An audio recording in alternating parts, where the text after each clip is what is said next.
O adultério era crime no Brasil até 2005. O artigo 240 do Código Penal tipificava a conduta com penas que variavam de 15 dias a 6 meses de detenção. É claro que muito antes disso, a interpretação dos tribunais já havia se adequado à realidade social, enfim, aos tempos que mudam. Mas há uma forte carga simbólica nisso tudo, pois não? No programa de hoje vamos discutir exatamente isso, adultério, um tema sobre o qual a literatura tem muito para nos ensinar. Fique com a gente.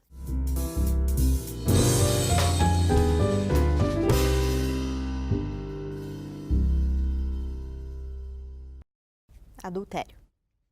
O livro 5º das Ordenações Filipinas punia o adultério com a morte. O artigo 279 do Código Penal Brasileiro, de 1890, previa pena mais dura para a mulher adúltera do que para o homem adúltero. E quando o homem mantinha uma simples relação sexual fortuita fora do casamento, não havia crime algum. A história da descriminalização do adultério é também a história da emancipação feminina, do declínio do poder patriarcal e da secularização do direito brasileiro. Quais as grandes narrativas literárias que abordam o tema do adultério? O que elas têm a ensinar aos juristas? Por que a criminalização do adultério implicava tratamento desigual entre homens e mulheres? Essas e outras questões serão discutidas no Direito e Literatura, que está começando agora. Olá, a partir de agora você acompanha um debate que conta com a participação de professores de diferentes áreas do conhecimento que vão nos ajudar a entender questões do direito e da sociedade contemporânea por meio de obras literárias. O Direito e Literatura, que começa agora, tem o apoio do Programa de Pós-Graduação em Direito da Unicinos e da Rede Brasileira de Direito e Literatura e hoje vai discutir o tema adultério. Para isso, recebemos no estúdio Henriette Caram, professora do Programa de Pós-Graduação em Direito da UniFG, Drayton Gonzaga de Souza, professor de Filosofia da PUC do Rio Grande do Sul, e Fábio Dávila, professor de Direito também da PUC do Rio Grande do Sul. Sejam bem-vindos. E quem tem o texto para começar, ou o texto... Eu posso começar. Henriette. Posso começar eu, porque na verdade é um texto clássico, né? Madame Bovary, sem dúvida, de Flaubert, que vai ser publicado primeiro numa revista e imediatamente vai sofrer um processo. Um processo contra o autor e contra o editor da revista, por ofensa aos costumes, à moral e à religião. Isso é mais ou menos o ano para o nosso telespectador. 1856 é quando sai na revista e depois a obra é publicada em livro em 1857. É o texto que inaugura o realismo, não só na França, mas na literatura ocidental. E a principal queixa era a crueza dessa representação de uma mulher adúltera. Né?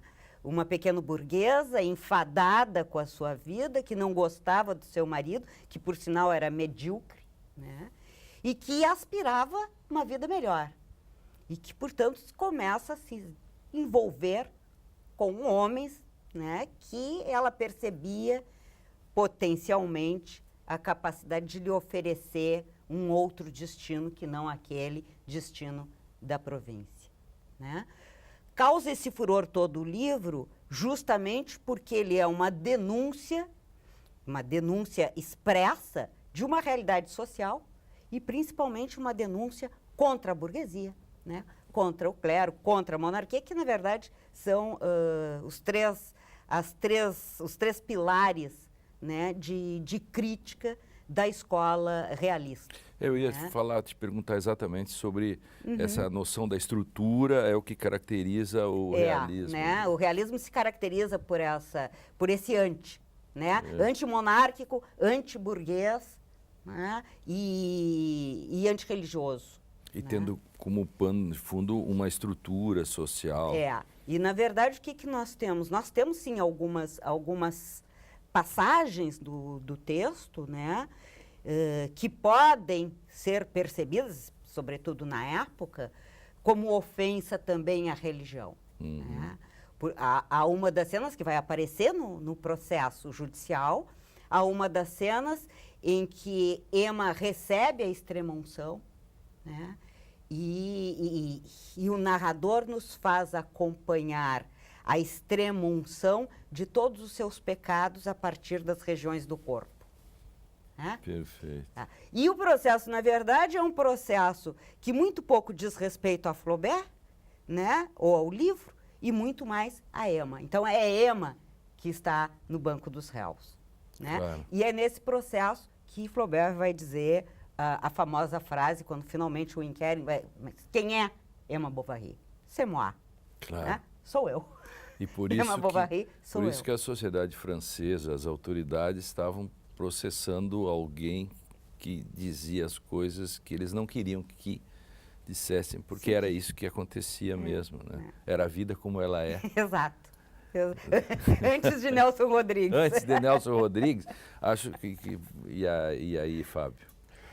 Pois bem, eu trouxe um clássico da literatura brasileira, né, portanto, Gabriela Cravo e Canela, Jorge Amado, que retrata, né, um aspecto muito particular da nossa sociedade, em que o desenvolvimento, o progresso se projeta numa velocidade muito diferente da mudança dos hábitos, dos costumes. Não é? Então, Jorge Amado, de forma monumental, ele retrata esse progresso numa pequena cidade, Ilhéus, né? Ruas sendo abertas, automóveis, muito dinheiro, portanto, muito otimismo em termos econômicos, entretanto, uma sociedade que enfrenta essa abertura com rígidas tradições, costumes muito, portanto, conservadores. Não é?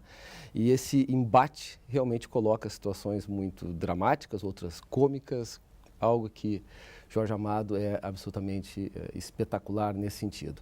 E há muitos pontos da obra que toca a questão do adultério. Né? Aliás, ela abre com uma questão relativa ao adultério, né? Que para nós o direito é muito particular, que é o fato de que um coronel, né, sabedor de que sua mulher, a sinhazinha, estava cometendo adultério com o dentista, não é? Um homem dado à poesia. Isso também tem muito significado na obra dele, não é? Portanto, um sujeito sofisticado e dado à poesia, ele resolve isto matando os dois a tiros, 2 tiros em cada um, e assim lavando a sua honra. E isso se dá, também é muito peculiar na obra dele, num dia de sol primeiro após um longo período de chuvas, portanto, um dia que não era um dia dado a essas coisas, não era um dia para derramar sangue, né? Pois foi justamente e injustamente nesse dia. E se vocês me permitem uma breve leitura, porque penso que é muito ilustrativa, né? Ele fala que do passado ficou muitas coisas para aquela comunidade. Né? Entre elas, né, também o quê? Certos costumes e certas leis também, agora estou lendo, né, a regularem suas vidas. Uma delas, das mais indiscutidas, novamente cumprira-se naquele dia. Honra de marido enganado, só com a morte dos culpados podia ser lavada. Vinha dos tempos antigos, não estava escrita em nenhum código, estava apenas na consciência dos homens, deixada pelos senhores de antanho, os primeiros a derrubar matas e a plantar cacau. Genial. Enfim, há algo que penso eu já daria um programa, mas há outros pontos que posteriormente eu posso trazer, a questão do Nassib, da Gabriela, etc. Claro. Sem dúvida. E o Drayton? Eu trouxe um conto de Machado de Assis. Que é o Flaubert brasileiro. O Flaubert brasileiro. Com o título Primas de Sapucaia. Então, o narrador conta aqui que ele estava acompanhando 2 primas, Claudina e Rosa, e as esperava à porta da igreja. Sapucaia é a cidade na qual viviam as primas e o narrador vivia na corte. E ao saírem da igreja, as primas, o narrador se depara com uma mulher encantadora. E ele estremece ao vê-la. Ele já tinha visto uma outra oportunidade, juntamente com um homem, e esse homem, pela idade, poderia ser ou o esposo ou o pai dessa mulher. E ele, infelizmente, não pôde seguir essa encantadora mulher porque tinha que acompanhar as primas. Então, ele fala mal das primas todo o tempo. Foi impedido porque tinha que acompanhá-las, ele era um anfitrião, elas não conheciam a cidade. E ele vai para casa com as primas, volta para procurar aquela mulher que vira na saída da igreja, não a encontra e vai para um hotel almoçar. E ali a imaginação dele entra em ação. Uma espécie de devaneio. Ele imagina quem seja aquela mulher, a imaginação dele, ele pinta, vamos dizer assim, na sua mente um encontro com ela, ele a denomina Adriana, e ele então, vamos dizer assim, trai o marido da Adriana, que era casada, na imaginação. Então, amor e traição acontecem nesse encontro simulado, vamos dizer assim, na mente, e ali estamos, como ele diz, por cima de multidão de regras morais. Então, transgride no pensamento as regras vigentes naquela sociedade, haja vista que Adriana era casada.